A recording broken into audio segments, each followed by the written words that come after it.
Mari kita bahas mengenai mutasi. Mutasi ya. Ini. Mutasi adalah peristiwa perubahan materi genetik kromosom atau DNA di dalam inti sel. Nah, organisme yang mengalami mutasi itu namanya mutan. Sementara itu penyebab mutasi disebut mutagen. Nah, mutasi ini dibagi menjadi beberapa jenis. Yang pertama, menurut letak sel, mutasi dibagi menjadi dua, yaitu mutasi somatik dan mutasi gametik. Nah, mutasi somatik ini terjadi pada sel soma atau sel tubuh. Zigot, sel-sel embrio, jaringan epitel, jaringan otot, jaringan penunjang, jaringan pengikat, jaringan saraf, dan lain-lain. Nah, sementara mutasi gametik yaitu mutasi yang terjadi pada sel gamet. Mutasi gametik dapat diwariskan kepada keturunannya. Mutasi gen-gen di dalam gamet yang terdapat pada kromosom kelamin dinamakan mutasi terpaut kelamin. Mutasi yang terdapat pada gen di dalam gamet dapat berupa mutasi autosomal dan mutasi gonosomal. Selanjutnya yaitu mutasi mutasi berdasarkan tempat terjadinya dibagi menjadi dua, yaitu mutasi gen dan mutasi kromosom. Nah, pada mutasi gen sendiri dibagi menjadi tiga, yaitu perubahan jumlah basa nitrogen, perubahan jenis basa nitrogen, dan perubahan letak urutan basa nitrogen atau transposisi. Nah, pada perubahan jumlah basa nitrogen sendiri dibagi menjadi 4, yaitu duplikasi, adisi, inersi, dan delesi. Duplikasi adalah artinya yaitu penggandaan. Jadi misalnya di sini ini rantai yang normal ACC, GGC, dan TAA. Jika mengalami duplikasi A pada basa nitrogen yang awal, jadinya yaitu AAC, CGG, CTA, dan A, dan seterusnya. Ini ada penambahan A di sini dan rantai selanjutnya mundur, ya seperti itu. Selanjutnya yaitu adisi. Adisi adalah penambahan. Di sini saya contohkan T, basa T itu bertambah di ujung rantai. Basa T ini rantai awal, yang ini basa T yang sudah mengalami adisi. Jadi rantainya mundur ya, T. Ini T-nya. Lalu insersi. Insersi artinya penyisipan. Di sini saya mencontohkan basa T menyisip di antara rantai yang ini. Yang ini. Nah, jadinya seperti ini. GTG-CTA. Ini GGC ini ya. Ini T-nya menyisip di sini. Rantai awalnya masih sama saja. Selanjutnya yaitu delesi. Delesi berarti kehilangan. Nah, di sini contohnya rantai yang awal ini kehilangan basa nitrogen di ujung rantai yang A ini. Nah, jadinya seperti ini, berkurang. Seperti itu. Selanjutnya yaitu mutasi gen atau titik berdasarkan perubahan jenis basa nitrogen. Nah, ini perubahan jenis basa nitrogen pada rantai nukleotida itu disebut juga pergeseran tautomerik. Perubahan ini dapat terjadi karena substitusi secara transisi maupun transversi. Nah, Substitusi transisi itu adalah penggantian suatu pasangan basa nitrogen dengan pasangan basa nitrogen lainnya yang sejenis. Contohnya, misal pirimidin, itu misalnya timin, diganti dengan pirimidin yang lain, yaitu sitosin. Kalau yang substitusi transversi itu adalah penggantian suatu pasangan basa nitrogen dengan pasangan basa nitrogen yang lain, tapi tidak sejenis. Misalnya, adenin diganti dengan timin atau sebaliknya.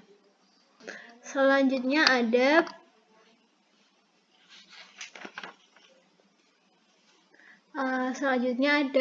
mutasi akibat perubahan letak urutan basa nitrogen atau transposisi.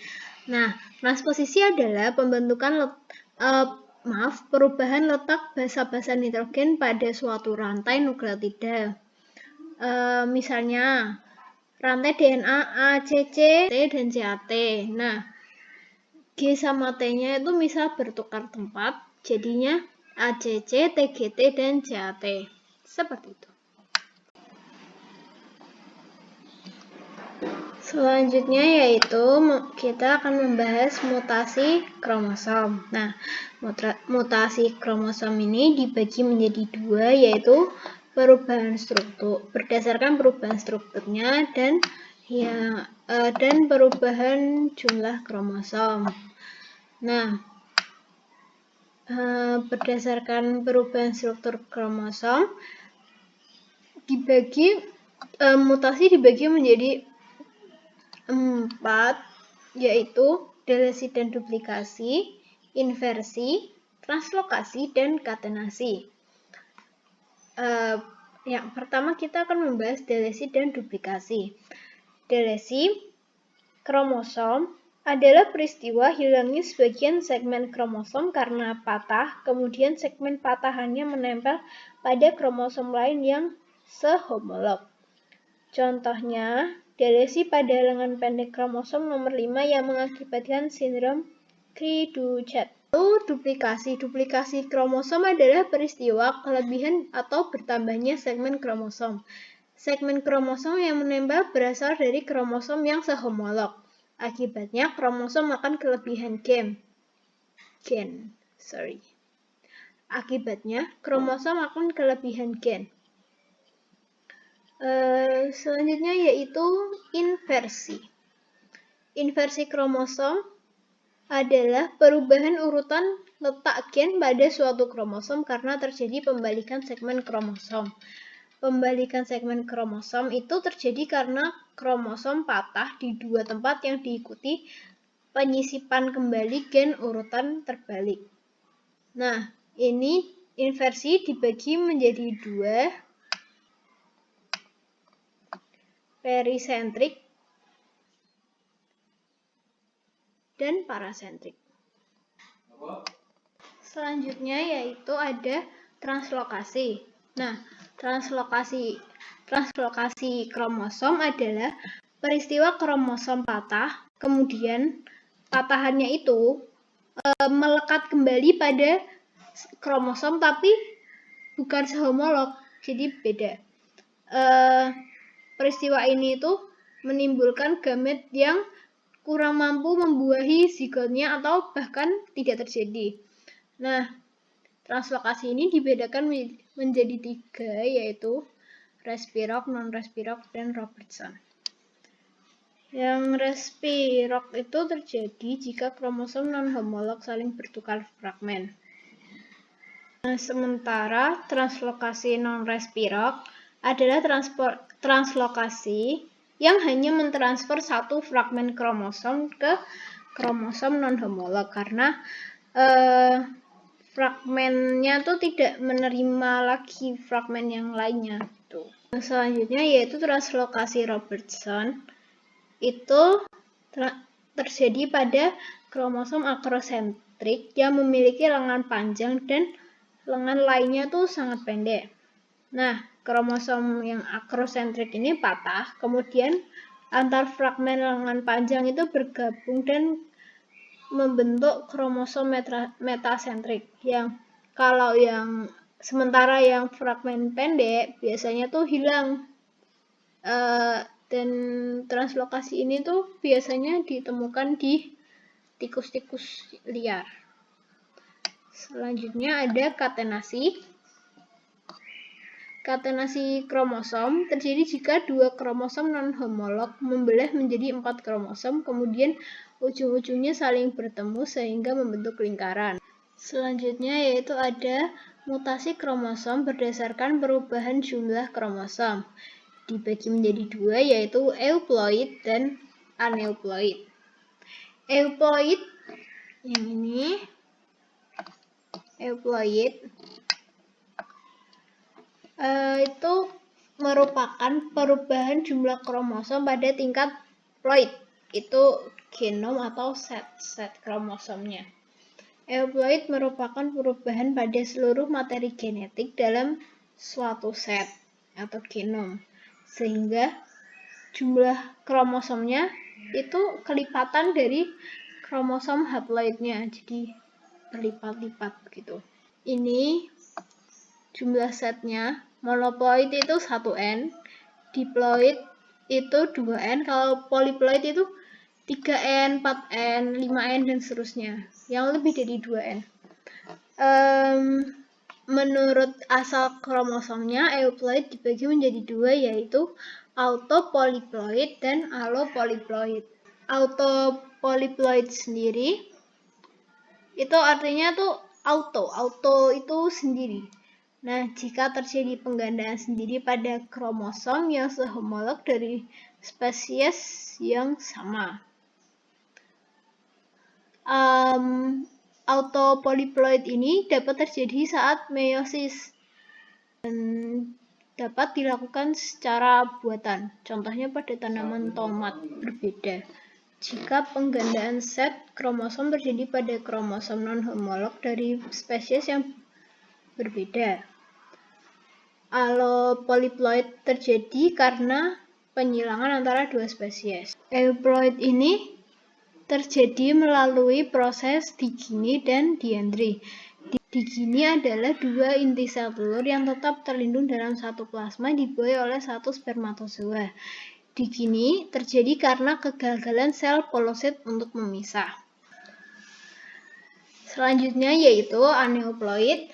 Aneuploid adalah penambahan atau pengurangan satu atau beberapa kromosom pada ploid atau genom. Aneuploid itu menyebabkan jumlah kromosom suatu individu menjadi lebih banyak atau lebih sedikit daripada jumlah kromosom normalnya yang disomi atau 2N. Misalnya 2N plus 1, 2N plus 2, 2N-1, dan seterusnya. Nah, ini penyebabnya yaitu ada dua. Pertama, anafase lag. Anafase lag itu tidak melekatnya kromatid pada genom pembelahan saat meiosis. Lalu ada non-disjunction, yaitu peristiwa gagal berpisahnya kromosom homolog saat anafase meiosis 1 atau gagal berpisahnya pasangan kromatid selama anafase pada meiosis kedua. Tipe-tipe aneuploid ada nulisomi, monosomi, trisomi, dan tetrasomi. Nulisomi itu 2N-2. Ini terjadi jika sel kehilangan 2 kromosom. Kalau monosomi itu kehilangan 1 kromosom, jadi dapat ditulis 2N-1. Sementara trisomi itu kehilangan, kelebihan 1 kromosom, dan tetrasomi kelebihan 2 kromosom. Selanjutnya ada jenis-jenis mutagen. Jenis mutagen dibagi menjadi 3, yaitu kimia, ini kimia, fisika, dan biologi. Mutagen tadi sudah dijelaskan, adalah zat yang menyebabkan terjadinya mutasi. Nah, ada 3 ini ya. Kimia, contohnya yaitu pestisida, asam nitrit, asam alkilase, dan benzopiren. Pestisida itu dapat memicu tumbuhnya karsinoma, yaitu kanker yang muncul dari sel epitel yang menutupi organ-organ tubuh. Lalu asam nitrit. Asam nitrit itu dapat menyebabkan deaminasi oksidatif pada basa nitrogen, adenin, guanin, dan sitosin pada rantai DNA, sehingga menyebabkan delesi tadi. Asam alkilase. Alkilase itu misalnya gas mustard, dimetil, dan dimetil sulfat yang dapat bereaksi dengan gugus fosfat sehingga mengganggu replikasi DNA. Lalu ada benzopiren, terkandung dalam asap rokok yang dapat menyebabkan tumor pada organ pernapasan. Wah, ngeri. Fisika. Jenis mutagen berdasarkan jenis mutagen fisika dibedakan menjadi 4. Ada suhu tinggi. Suhu tinggi itu dapat menyebabkan terjadinya autopolyploid, misalnya pada jagung. Jadi ini tuh kecepatan mutasinya akan bertambah karena ada kenaikan dari suhu. Lalu ada sinar berenergi tinggi, misalnya alfa, beta, dan gamma, dan neutron. Nah, ini menyebabkan reaksi ionisasi yang menyebabkan aberasi kromosom. Lalu sinar X pada umumnya dipergunakan untuk ronsen. X dan sinar gamma itu saya nulisnya iya karena tidak ada. Digunakan untuk meradiasi biji-bijian. Lalu ada sinar ultraviolet berasal dari matahari tentunya dapat memicu terjadinya kanker kulit. Jadi cukup berbahaya. Ya. Selanjutnya mutagen biologi itu mudah, ada bakteri dan juga virus. Oh iya, jenis mutagen itu kalau berdasarkan sumbernya dibagi menjadi 2, yaitu alami dan buatan. Alami itu contohnya ya yang dihasilkan oleh alam sendiri. Contohnya sinar matahari, sinar ultraviolet, sinar kosmik, unsur radioaktif, virus, bakteri, dan lain-lain. Sementara yang satunya yaitu buatan. Contohnya ada pestisida, boraks, formalin, narkoba, sinar X, dan semuanya yang dibuat oleh manusia. Berdasarkan penyebabnya, mutasi dibagi menjadi 2, yaitu alami dan induksi. Mutasi alami adalah mutasi yang terjadi secara alami dengan sendirinya, disebabkan oleh mutagen yang sudah ada di alam. Pada umumnya bersifat merugikan serta menghasilkan organisme yang bersifat resesif atau letal. Mutasi induksi banyak dilakukan manusia untuk meningkatkan kualitas hidup. Jika dilakukan dengan cara yang tidak benar, berakibat merugikan bagi manusia itu sendiri ya. Ada yang positif dan negatif lah ya. Ini yang negatif, ini yang positif, ini negatif, ini positif, ini negatif. Ya, merokok, formalin itu tidak baik sebenarnya.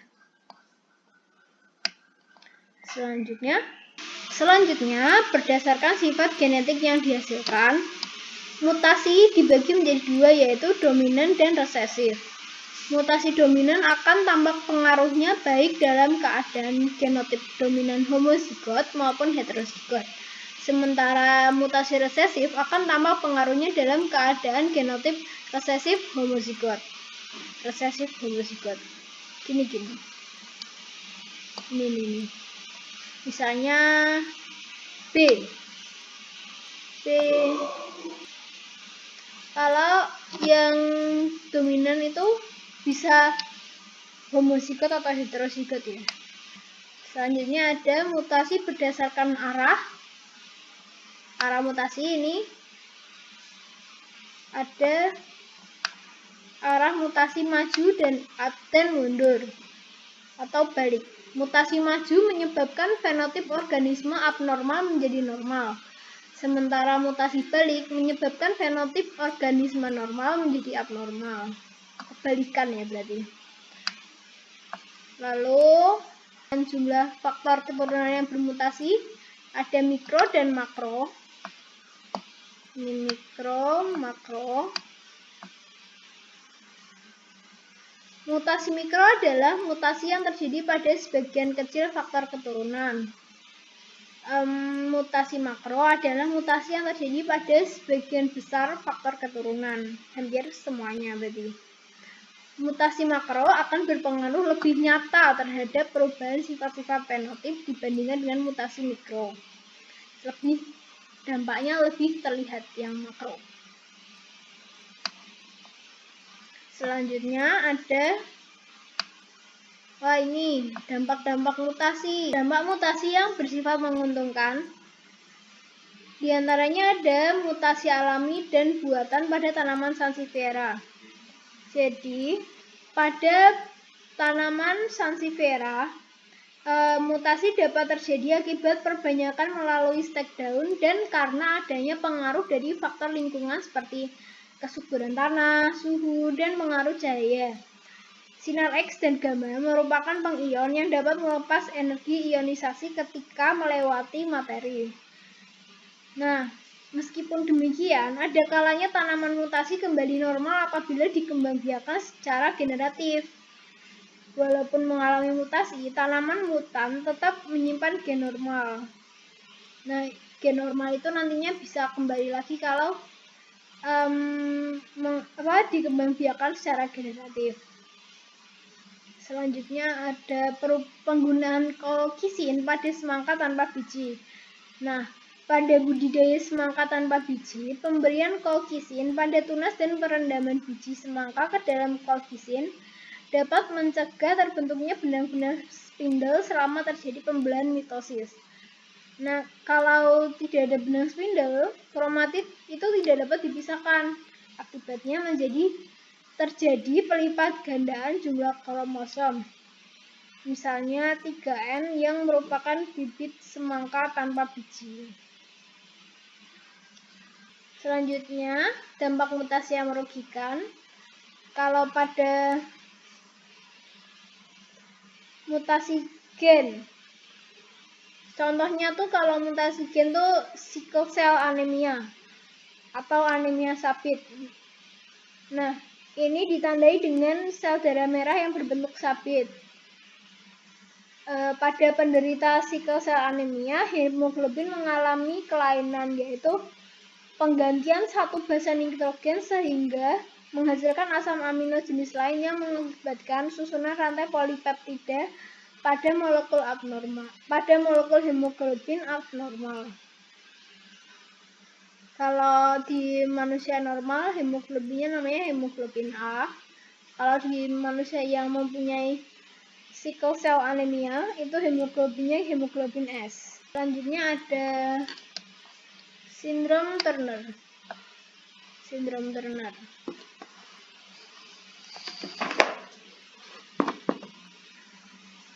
Nah, ini manusia yang memiliki sindrom Turner memiliki kromosom berjumlah 45. Itu rinciannya 22AA ditambah X. Sindrom ini terjadi karena ovum normal berkromosom X dibuahi oleh spermatozoa hasil non-disjunction yang tidak mengandung kromosom seks atau O. Ciri-ciri sindrom Turner adalah berkelamin wanita,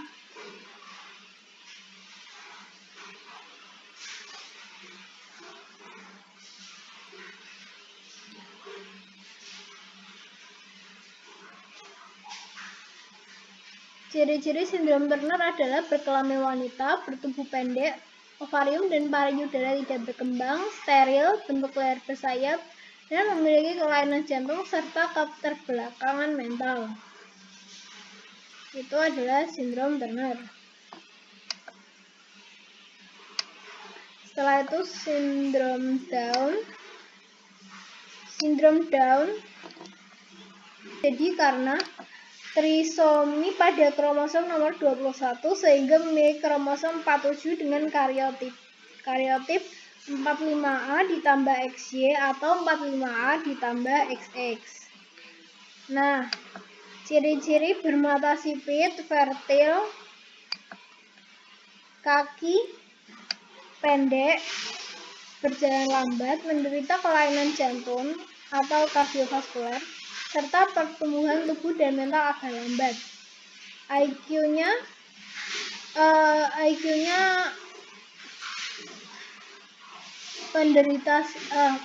berdasarkan IQ, penderita sindrom Down dibedakan menjadi imbecile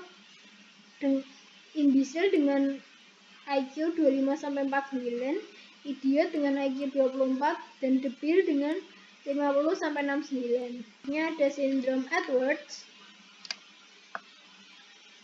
Sindrom Edwards terjadi karena trisomi pada kromosom nomor 18 sehingga memiliki 47 kromosom dengan karyotip 45A ditambah XX atau 45A ditambah XY.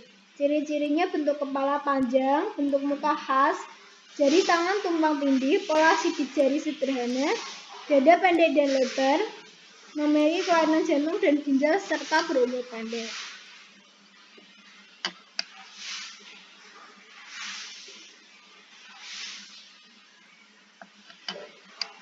Sekian penjelasan saya mengenai mutasi. Bila ada kesalahan, mohon dimaafkan. Wassalamualaikum warahmatullahi wabarakatuh.